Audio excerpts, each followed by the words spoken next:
How's it going, everyone? T-Rav here. In case you haven't seen part 1 of this video, link is in the description. It's also on the channel page right before this video. But anyway, last video I introduced a new narrator called The Preacher, where he's like an interdimensional, weird alien, watcher type person thing. And he basically is giving y'all a tour of the multiverse.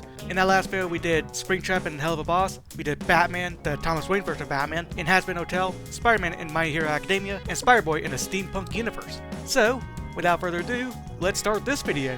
Hope y'all enjoy, and if you do, you know what to do, like, comment, subscribe. Anyway, on to the time-lapse.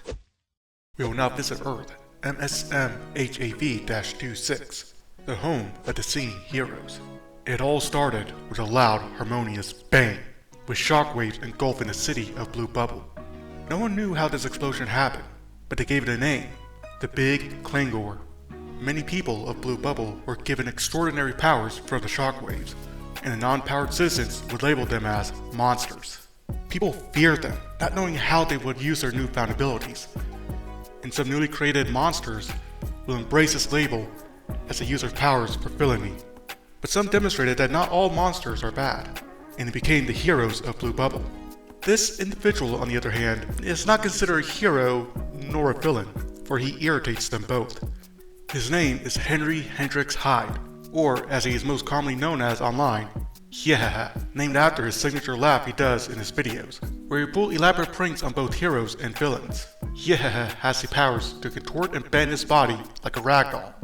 And like many other superpowered people in Blue Bubble, he can also produce music from thin air. For him, his music sounds like a pipe organ, which he uses to amplify dramatic moments in his videos, often doing a dance to go along with it. He would gain a mass following online, but because he pulled pranks on supervillains, he would have to be extra cautious about concealing his identity. So Henry created a very softly put together Harlequin suit, with a lot of noticeable stitching and seams. This wasn't enough, however, for when he tried to pull a prank on the villain named T-Rav, a hulking figure who can control rocks and crystals, his identity was revealed. While fighting the space hero Nebula, T-Rav sees cameras everywhere, and then he hears a noxious sniggering coming from a parking garage. T-Rav grabs one of the cameras and creates a pillar from the ground under him, and scales up to the second floor of the parking garage and spots Hyehehe. Henry sees he's been spotted, and starts running for his life, until a rock wall appears right in front of him. T-Rav forms a stone hand from the ground and grabs Hyehehe, and points a camera in his face, and unmasks him live in front of his audience. Nebula rushed in attacking T-Rav, giving Henry enough time to escape. He contorts his body enough to squeeze out from the stone hand, and he runs away. Hyehehe's identity is now public knowledge, but that won't stop Henry from making his content. If anything, it made it easier for him to accept sponsors to help fund his future streams. He would eventually become a mentor to an up-and-coming prankster, Hula, but he is extra careful to keep her safe so she won't have her identity revealed like his. So whenever the pranks go south, he'll always jump in to protect her.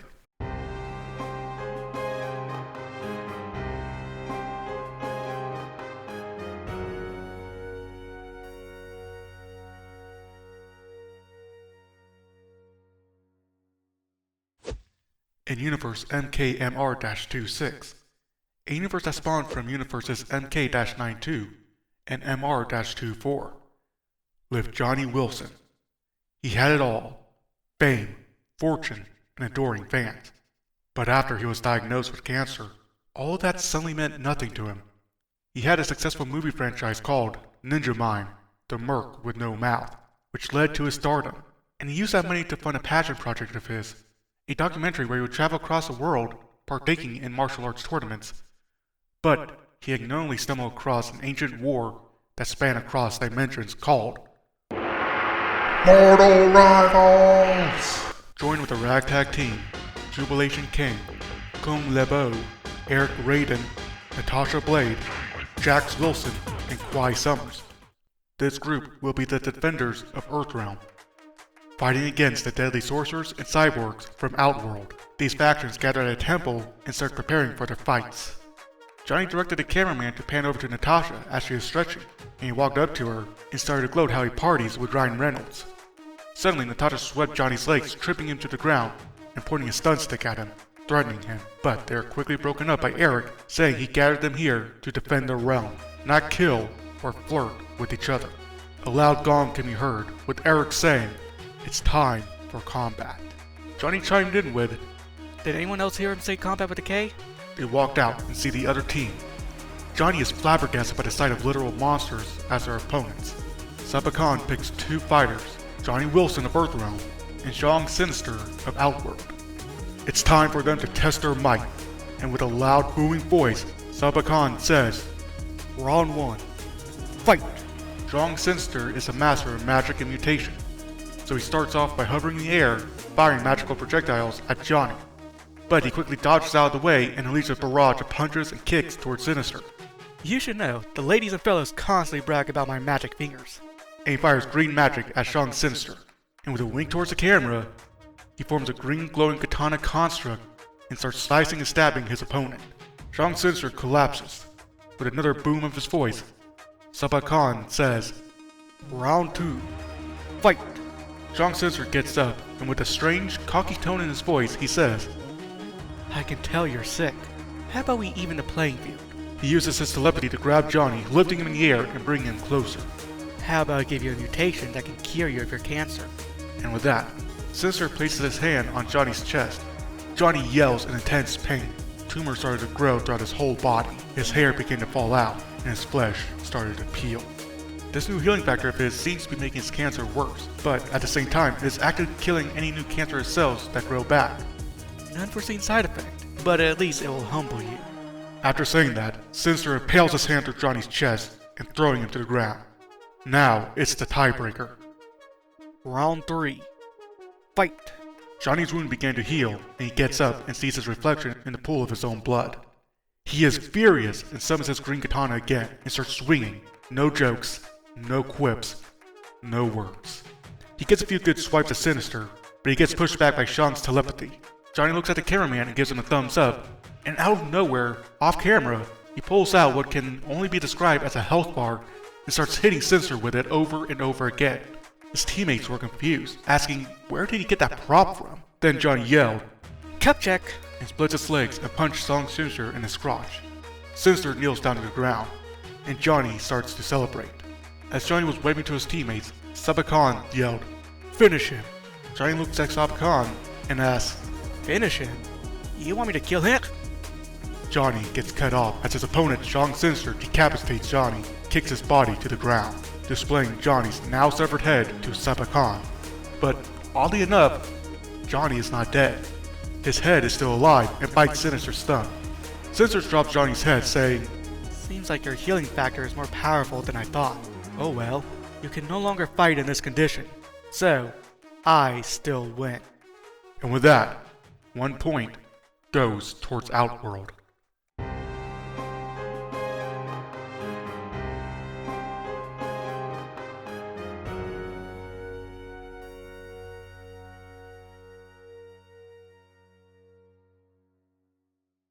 Continuing our tour to Universe MC-HAV-25, in a small mining town in Sweden named Mojankia, lived twin brothers, Stephen and Brian Notch. The sons of the scientist Professor Marcus Notch, the man who accidentally created superpowered people by opening an unstable portal to a cube dimension. The brothers grew up in a world of heroes and villains, and they loved it, seeing epic fights unfold, knowing that the heroes will always save the day. When the boys grew older, they both got jobs working in the mines, joking that they always yearned for the mines when they were kids. One day, Mojankia was attacked by a villain named the End Dragoness, a powerful fiend from the End Dimension. Her goal was to spread chaos and claim this world as her own. The heroes of Mojankia tried to step in to stop her, but she was just too strong. Stephen and Brian couldn't stand idly by, watching the End Dragoness wreak havoc across their small town. So they quickly crafted suits made of scrap iron and leather, and equipped TNT, crossbows, fireworks, and their diamond-tipped pickaxes, and joined the fight. They may not have any powers, but they both could hold their own in a fight. Both brothers were incredibly strong, and rumors started to spread amongst their co-workers that they were able to punch trees down with their bare hands. The brothers were lobbing TNT and fireworks at the villain, and they got her attention. And the Dragoness fired a purple fireball at the brothers, but they were quickly grabbed and brought to safety by Dennis Lindquist, the hero known as the Wolf. The Wolf demanded to know what they were doing, telling them that non-powered people are no match against someone so powerful, but they refused to listen, so the Wolf reluctantly lets them join their team. The brothers joined this newly formed hero group, along with Sniffer, the Goat, Rapid, and Axolotl. Each hero has extraordinary powers that can help them take down the villain. Using his super strength, Sniffer throws the Goat at Andragonus while she was distracted by Rapid and her immense speed. The Goat uses his horns and impale Andragonus, breaking them off and escaping her grasp. Now she is furious and throws another purple fireball, but it was blocked by Axolotl. Axolotl looks badly hurt, but they reassure the team that they are fine and can quickly heal from this. Andragonus floats down, giving her villain monologue, while out of nowhere, Steven and Brian jumped in and plunged their pickaxes in Andragonus' back. Then Brian plants a stick of dynamite on her and tells everyone to run. Andragonus grabs Brian and was about to use her purple flames to finish him. Then Brian uttered the word, kaboom. And the dynamite, now lit by the purple flames, exploded. Andragonus is exhausted and says, "We will meet again, and I will be your end," and flies back through her portal. The day has been saved, but Brian sacrificed himself to protect the city. Steven and the other heroes had a funeral for all those who lost their lives in this villain attack, and written on Brian's tombstone was, "You are a hero, Brian." Many years passed, and Steven heard rumors about the old mines being haunted. People were disappearing. Mysterious dark tunnels were being dug, with an occasional red torch being placed, and whoever goes near the old mines will start to experience strange hallucinations and intense vertigo. Steven has to investigate these strange claims. These were the mines where he and Brian worked at for many years. When he approached the entrance, he heard faint whispers. Couldn't make out what they were saying, so he went inside. The whispers were getting louder, and he felt like he was being watched, and would on occasion see glowing white dots in his peripheral vision. But they would quickly disappear when he tried to look at them. The deeper he gets, the more he can make out the whispers. They were mumbling something about the entity called White Eyes. Steven heard about this on one of his heroic adventures, where he stopped a cult from mass ritualistic sacrifice. White Eyes is an eldritch god of life and death, but she was never proven to be real. Suddenly, the cave was being filled with white fog, and Steven felt a hand grasping the back of his neck. Right behind him, he hears a familiar voice. "Powers are a mistake. Every week, there's a story of people losing their lives because of a random villain, and every outcome is the same. People die, people mourn, and people continue to fight and abuse their powers and create more death. It is a vicious cycle. One I will end." He turns Steven around so he can see his face. "All thanks to White Eyes." Steven is mortified. The sight of his own brother, who looks no older than the day he died, right in front of him. Brian? Steven mumbled under his breath. Brian was just standing there, choking Steven as white fog began to fill the room more. The more Steven looked into Brian's scarred-up, glowing white eyes, the more the room began to spin, and his vision began to go dark. Steven wakes up just outside the entrance of the mine, questioning if that was even real. He travels back to Brian's grave and sees the word hero was scratched out, and on the back the phrase, "No more powers," carved into the stone. Quietly, Steven says, "You were a hero, Brian."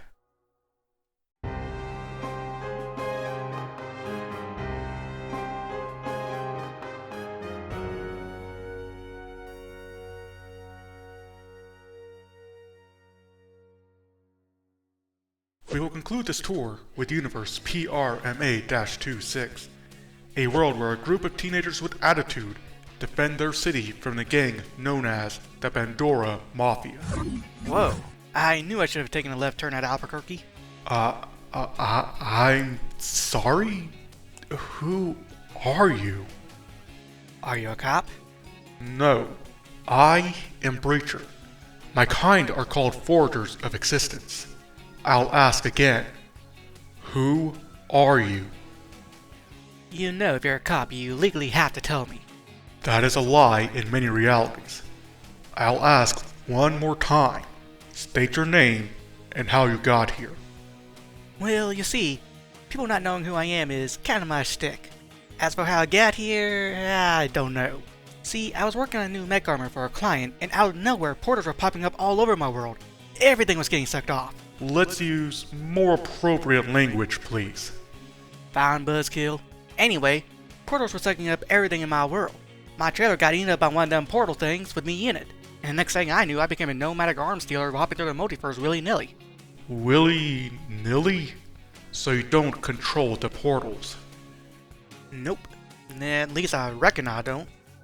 You still have yet given me your name. Well, if you're an arms dealer like me, it's best that less people know who you are. Especially if you sell high-grade weapons and armor to people. I tell you what, the government don't take too kindly to people selling their next-door neighbors a loaded tank, no matter what dimension you're in. So I get a nickname Dealer. Say buddy, your face looks all puzzled there. Yeah, at least I think that's her face. My kind created what is now known as the Multiverse. I know everything in every reality. Yet, your name escapes me. I never saw you before in my infinite lifespan. I wouldn't worry about it too much, friendo. The more you worry, the more you age. Although I guess y'all don't have to worry about that much, huh? Hey, wait a minute. Is that the Dragon Sword mech armor I built? It is a dragon-themed mechanized suit of armor. I guess you built it? Darn tootin' I did. I recognize my handiwork anywhere. You care to tell the story then? For real? Shoot, here goes. So, like I said, every now and then a random portal opens up and sucks me and my trailer in with it. I ended up in basically California, but sometimes there's random Japanese words sprinkled around, and sometimes it looks like New Zealand. The town I ended up with, and I kid you not, Angel Grove. Now, I was a big Power Rangers fan growing up. It is what sparked my enthusiasm for designing mech armors in the first place. Now, I didn't know when my next leap was going to be. That's what I call getting sucked off. Language. Whatever. Anyway, I needed to make some doubloons. And of course, currency was never consistent in many universes, so I set up shop. A group of teenagers who looked like they stepped right off the 90s sitcom Saved by the Bell walked up to me and commissioned me to make them 5 mech suits based off of prehistoric animals. They paid me in solid gold coins with said animals stamped onto them. I guess that's their money here. So I got to work. These suits enhance the wearer's strength and agility, and they all got special weapons and powers to go along with, but I'll say that for another time. If the viewers want, of course. Oh, so you can see the viewers as well. Nope, but I figured you had to be talking to someone. Either that or y'all's crazy. Anyway, the scary mafioso lady with a shrill whiny voice, loud enough to give anyone a headache, commissioned me to make her son a mech armor. Her son is a school star martial artist, Tommy Oliver. I know that because she wouldn't stop boasting about his achievements. I get it, you're the mother of the year, but your voice is so annoying. And yours isn't? Oh, you got jokes, Mr. or Mrs. or whatever y'alls are. Echoey voice guy thing. You know this comeback would be a lot better if I knew what exactly I was talking to. Anyway, a paycheck is a paycheck no matter who pays you, so I accepted her offer. Her son loves the Godzilla movies, and of course with this being a Power Rangers adjacent world, I got to work building the Dragon Sword as a mech armor. And I don't have to worry about copyrights either, because Power Rangers don't exist in this reality. This suit had all the bells and whistles. Literally. I mean, I had to incorporate the Dragon Dagger somehow. It also fires lasers from the fingertips. I wanted to go with rockets like in the original show, but you know how hard it is to fit rockets in your fingers? I also gave it a drill stab because the original Dragon Sword had a drill tail. It can also sustain high water pressures, and is equipped with enough oxygen for Tommy to aura farm when he rides us out from the deep. Anyway, this repulsive lady loved the suit and gave it to her son to stop those pesky power brats. Her words, not mine. But for some reason, Tommy ended up betraying her and joined the mighty mechanized Power Rangers. I guess his mom figured out he would betray her at some point, so he had her top scientist Finster to hack in some kind of firewall, preventing him from ever using it to stop her and the Bedora Mafia. So Tommy came back to me and commissioned a new suit, this time themed after a white tiger. But like I said, that's a story for another time. Anyway, that's the story of how I broke interdimensional copyright law. Oh, I guess this is my cue to leave. It was nice meeting you, Breacher. You were an interesting guest, I'll say, but it was still a pleasure, even though your existence perplexes me. I'm sure you can figure it out, and if not, maybe it's a mystery best left unsolved. Or hey, maybe the viewers at home can figure it out. Who knows? Anyway, see you again. Maybe. I don't know. I don't know where this will lead me next time. Anyway, that concludes our tour of the multiverse, and I hope you all enjoyed it, for there will be more to come in the future. I have been Breacher, and I'd be very appreciative to talk to you all again soon.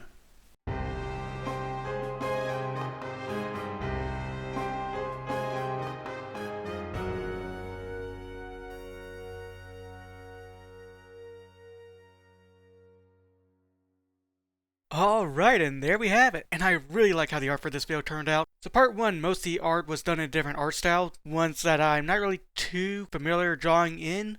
So with this one, it's all my art style, and I felt more comfortable drawing it, and therefore I actually like these pieces more than the last one. I honestly don't have any notes. I think I did a really good job, and hopefully y'all agree. Hopefully y'all like the new narrators I introduced for this video, Breacher and the Dealer. And hopefully we can see them more again sometime soon, maybe. But yeah, anyway, I'm going to keep this outro short. Actually, after this episode, I have 2 more videos planned. One of them is going to be a compilation video of every episode in Season 1, and the other one is going to be a tier list of every single art I've done throughout Season 1. So yes, stay tuned for those videos, and after that I'm going to take a bit of a hiatus. I'm going to work on some videos in the background. I might start doing some more videos on my gaming channel, so if you want to check that out, link is always in the description.